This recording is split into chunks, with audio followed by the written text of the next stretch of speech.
And what I'd like to know, Ana, is for somebody like you who lived 5 years of cheap prices and a lot of uncertainty, what does this moment mean for you? It's sometimes I feel like we can even believe like it's finally a price, like finally It's real. we're getting the price, like it's real. We have waited for this a long time. We as producers are always a little bit afraid because we think when prices go up, then we'll go down again. But we are in the middle of a reality, completely different reality, right? Where there's not enough coffee. This episode is proudly brought to you by Mapper Forward's workshop, It's Time to Become a Coffee Consultant. Learn how to diversify your revenue streams and create freedom from your day job while saying goodbye to that alarm clock forever by becoming a consultant within the coffee industry or directly to consumers who have shifted towards home brewing and home roasting. Protect your income from challenging times in the coffee value chain by taking this course today. Go to mapperforward.coffee/workshops or click the link in the show notes for details. Welcome to the Daily Coffee Pro by Map It Forward, friends. I'm your host, Lee Safar, and this is episode 4 of an amazing 5-part series with Ana, who is a coffee producer in Colombia, in Quindio, Colombia. And we're talking about the current situation in coffee from the perspective of a coffee farmer. For those who don't know what we mean by the current situation, we mean all of this volatility that's going on in the C market and in the supply chain. And in this episode, we're going to talk specifically about the price volatility on the futures market and how it's impacting someone like you, Ana, right now. Now, I just want to set the stage so that people can understand. Let's say you're watching this into the future. I want to set the tone of what this moment is. Leading up to this year, it was a kind of situation where from the time that the pandemic happened and then Russia invaded Ukraine, this was a moment, a real moment in coffee, because the inputs in coffee and logistics in coffee went through the roof.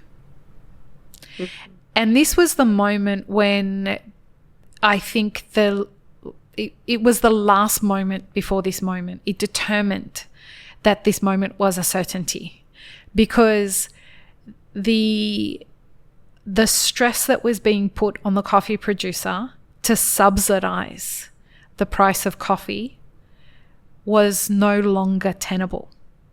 It was no longer going to be something that would allow coffee to be a reality. And then you started seeing on top of that a lot of stress with the frost that was happening in Brazil. You started to see the droughts that were happening in Vietnam and in Colombia and in Brazil. In Brazil, frost and drought in the same year, and they were all severe. Why I'm explaining all of this is, in those years, while all of that turmoil was happening, the price of coffee still did not move very much. And what was happening was that people were saying it is absolutely not viable to grow coffee anymore. And while all of this is happening, consumption of coffee is still continuing to go up. So these two things do not make sense to be happening at the same time.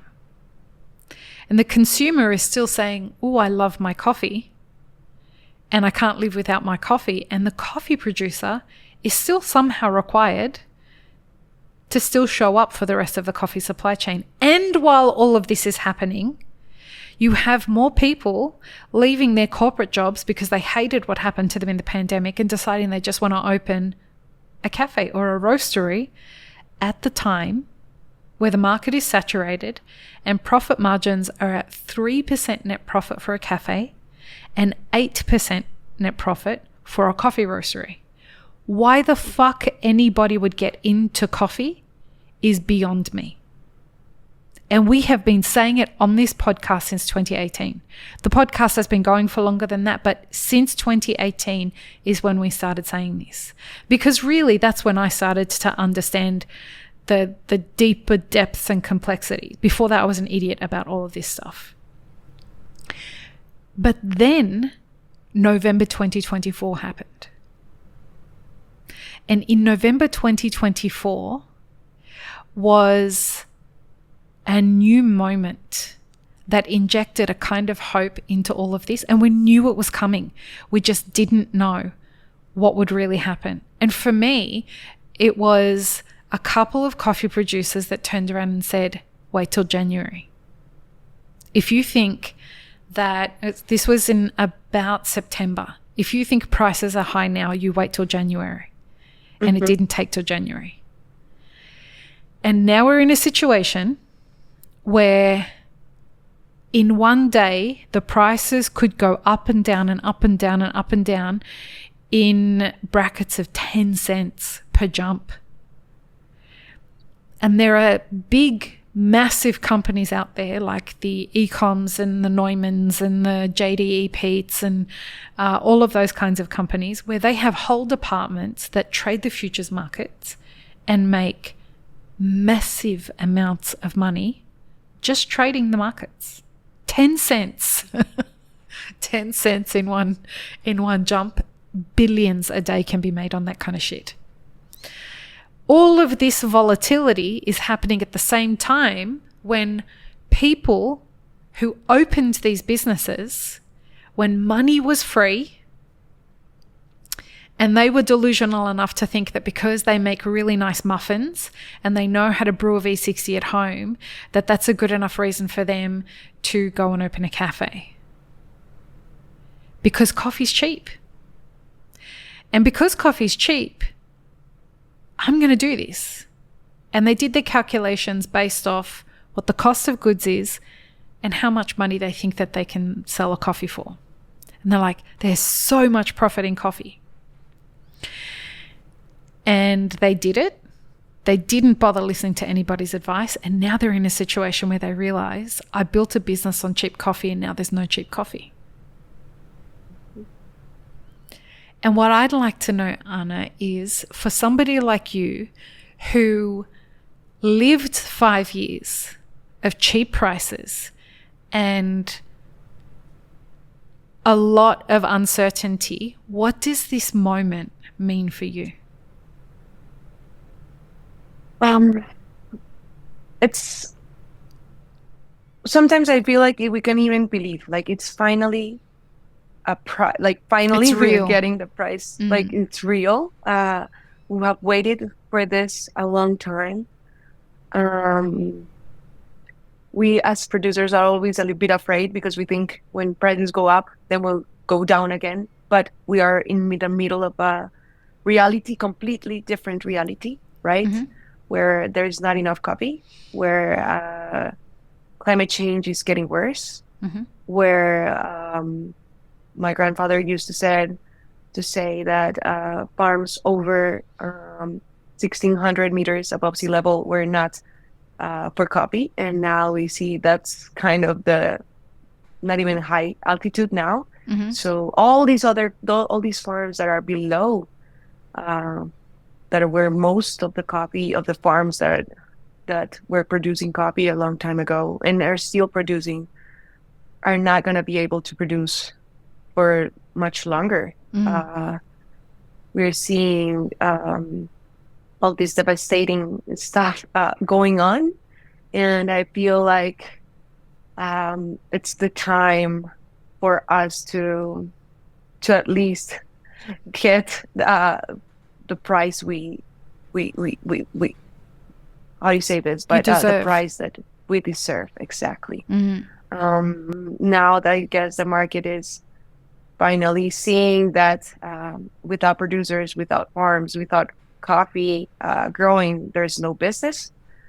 And we'll see how long this will take to stabilize. And at the end, I will say it again, having real relationships is what will give us a little bit more of stability and to be a little bit more, I don't know how it is, but tranquil or like stable? Stable, yes. Right. Yes. And That's that leads me to my next question, which is, how is your anxiety about the prices right now? I think the anxiety is high for everybody, not only for producers, but for everybody. Like, can you explain that anxiety? Because some people wouldn't think that you would feel anxious right now. Some people would think that you would just be celebrating right now. Help people understand where the anxiety comes from. First of all, we don't know how long or if our clients are going to accept these prices. We work in specialty. And what is going to happen with the prices of a specialty? I do specialty because I love specialty. What brought me in love with coffee was when I started copying and seeing all the things that you can do with specialty. Like, how can you turn coffee into, I don't know, give it fruity notes or give it floral notes. Like, I didn't like coffee before. And when I started looking at all this science behind it, is what it got me in love. But what's going to happen with that market, right? What's going to happen if there's no difference between a copy, an 87 or an 83, you know? And like, what's going to happen with that? From a price perspective, you mean? From a price perspective, yes, 100%. I don't see the market paying twice of what it was paying from one month to another. So what's going to happen with that, right? And on the other side, for me, if I have a little bit of coffee, how should I sell it? Like, what am I going to do next, right? It's very hard for us to forecast the income from now on. I don't know what's gonna. We're trying to keep up with the market, but it's just going crazy, and I don't know. Yes. And on the other side, most of our coffee's gone. So, right. So if the price keeps going up, you can't take advantage of it anyway because your coffee's gone. Yes, exactly. We have to wait another year, or at least 6 months for the mid harvest. Folks, this is really important, what we're talking about right now, because a lot of people think that coffee producers are being greedy right now. That's a lot of what's being spoken about. And Ana is shaking her head. Tell me why you're shaking your head.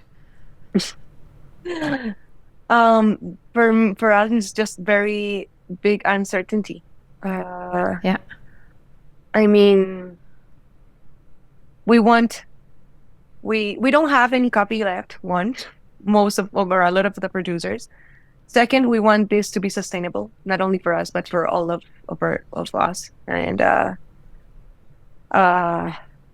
it's just a moment of uncertainty. I think that's the word.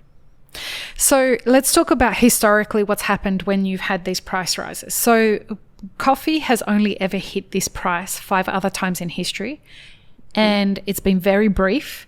And when it hits these prices, usually it's followed by a quick crash. Quick drop. Very quick drop. And the phone calls that I'm getting from coffee producers right now is, Lee, do you think this is going to crash? So before I say what I'm about to say, I want to very, very, very clearly say what I'm about to tell you is not advice. I don't know what's happening in your business. Do not anybody take what I'm about to say as advice or as not only business advice. It's not financial advice either.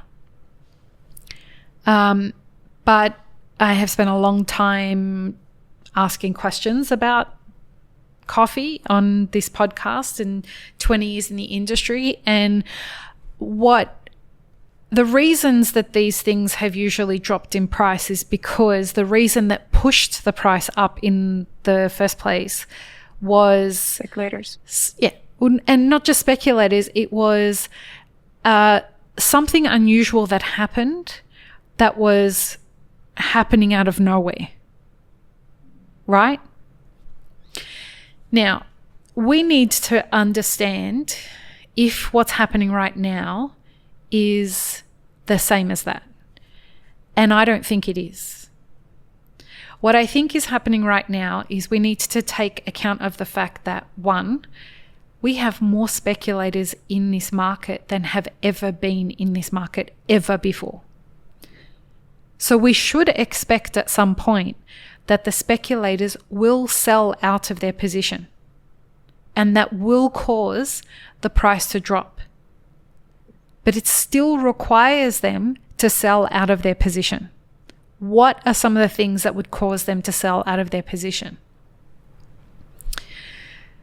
There is nothing from what we can see that is going to give them a reason to sell out of their position until April.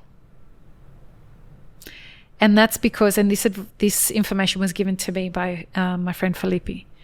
We were having this conversation about what's the next big thing that could force speculators to cash out. Because when Carly Garner was on the podcast earlier this year, a few months ago, she said, we expect that in 90 days from now, which is in 2 weeks from the time of the recording of this episode, this series, we should see the market reach somewhere between 320 and 330. Right? So she's bang on. And wow. And she said, and then what we will see is a quick market sell-off. Because that is usually the seasonal peak.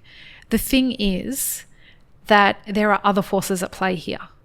And I spoke to Carly today and yesterday, and again, this is not financial advice, this is not trading advice, but Carly still believes that sell-off is going to happen.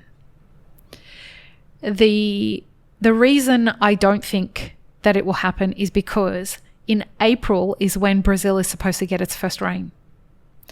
There is nothing stopping this bull run from now until then because of the other factors that are existing, and that is that there is a legitimate shortage of coffee. This is not pretend. This is not like we're holding back all the coffee. Yes, coffee is being held back, but it's being held back because the shortage is real. It's not a fake. This is not a fake inflation of the pricing. Climate change this is real. There is not enough coffee for the needs of what needs to be met. That's because of the La Nina followed by the El Nino that caused the drought to happen for a whole year, and it fucked up the supply from the 3 leading producing countries in the world, plus the rest of the producing countries in the world. And now we're heading back into a La Nina. Okay. All of this, on top of all of this, conventional farming practices have stripped the topsoil in agriculture pretty much across the board of its nutrients, which means that the overall yield year on year is going down whether there's a drought or not. The fundamentals that are driving this market are real, and they're not solvable easily. It is not something that can be solved in 2025. And so when you have, and we've only spoken about some of the forces at play, we haven't spoken about labor and the lack of availability of it, right? There are so many other forces at play here that you have to understand this moment is different, in my opinion. And this is why I personally am very excited about this moment, because it is what we have been warning about since 2018, 2019. You cannot operate in a dysfunctional market forever.